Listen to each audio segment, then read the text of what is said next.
Since 1996, Festival Latino has been shaping our city's culture of international music and arts. Today on City Chat, CAPA Vice President of Programming and Director of Festival Latino, Rich Corsi, joins us on set today to talk about the historic roots and the importance it has to our community. Thank you so much, Rich, for joining us today. It's my understanding that this year marks CAPA's 11th year producing the event. Is that right? Yeah, that is correct. This is our 11th year. Okay, and how did this festival all begin, and how did it fall under the CAPA umbrella? Festival started back in '96. The city of Columbus started producing a Latin festival. So they put everything together. They produced the first one. They thought they'd give it a trial run. It went really, really well. It was well received by the public. They ran it for many, many, many years. About 10 years ago, they had some city budget cuts, and Mayor Coleman was very, very passionate about keeping Festival Latino alive. He then approached our CEO, then Bill Connor, had a great conversation with him.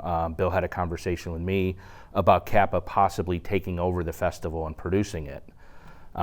We at CAPA were very thrilled. As you know, we run a lot of venues. We've got the Ohio Theater, Palace Southern, and about 8 venues in Columbus. This is something that's out of our normal reach. So we're always looking to broaden our horizons, and we had never really done outdoor festivals. So it was just a natural fit. So we kind of jumped in, I think 10, 11 years ago, and we started producing it as we took it from the city, and the mayor was thrilled. We were able to keep it going. We started out small. When we took over, we switched the format. It used to be like a Friday, Saturday, Sunday. We flipped it to a Saturday, Sunday, 11 a.m. to 8 p.m. to make it a little bit more family-oriented. Okay. So it's worked out incredible. The first couple years, we had smaller acts to just kind of get our feet wet, and after about the second and third year, it just took off, and it's just blown up, and we've been able to just be really successful with it. Every year, does it continue to just grow, or do you see a consistent amount of people that attend the festival? Yeah, it's interesting. Naturally, with any outdoor event, it's all weather-based. So right. If we have a great day weather-wise, there's tons of people, but we have seen a consistent growth. We had to step away from Genoa Park for a little bit. They had the construction on the Scioto Mile there, which is beautiful if you haven't been down there. And we had stepped away, and we had jumped over to Bicentennial Park for like 2 years. Okay. Once Genoa was done, it was a perfect fit to come back in. So we brought the festival back in, and last year was our biggest year to date. What can we expect to experience at Festival Latino? You know, it's always funny because I always tell people, because I've been with CAPA almost 30 years now. I've been, festival director of this for about 11. I come from a small town in upstate New York, and I always relate this to family reunions. And it's interesting because you go there, no matter what nationality you are, what culture you come from, it's just an amazing 2-day party. I mean, there's not tons of alcohol and drinking, it's just fun.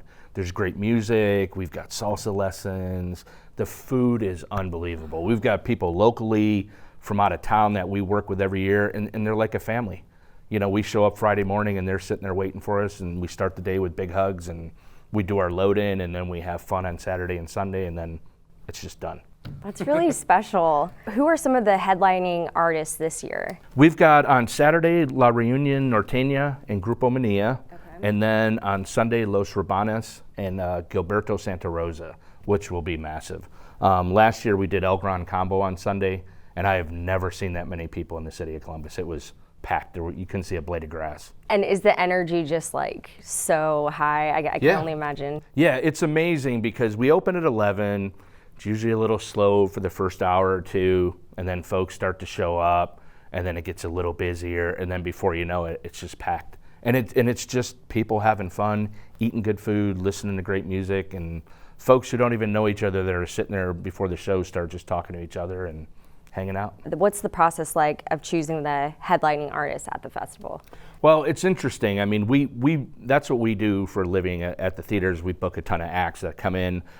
The festival world's a little different, and going into a Latino artist festival, it's even more different because we have to have artists that are available.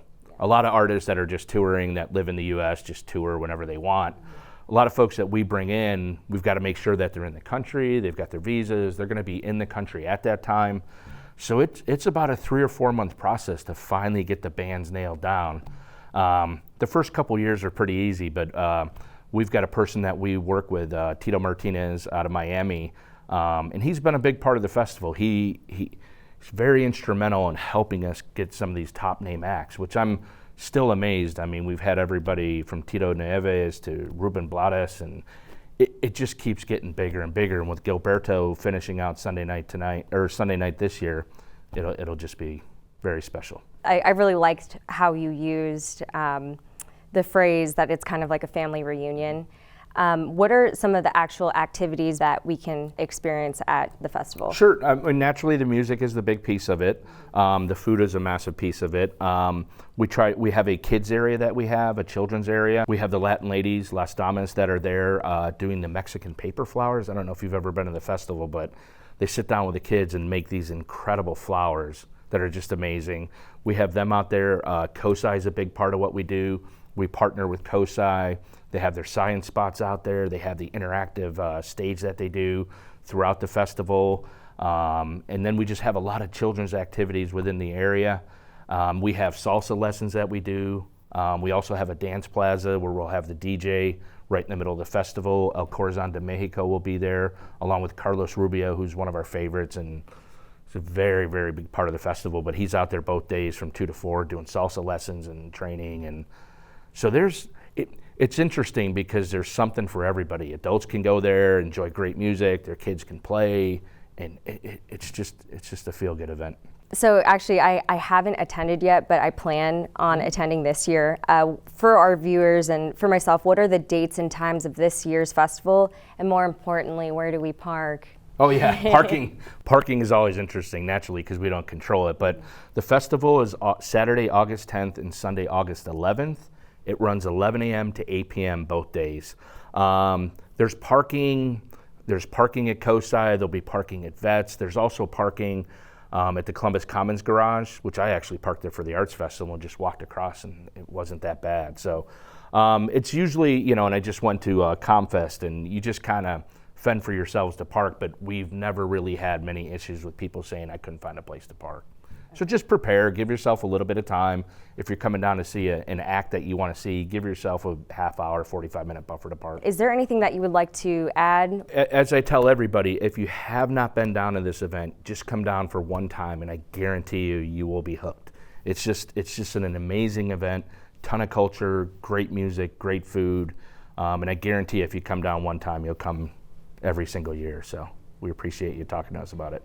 Festival Latino is held on August 10th and 11th from 11 a.m. to 8 p.m. at Genoa Park.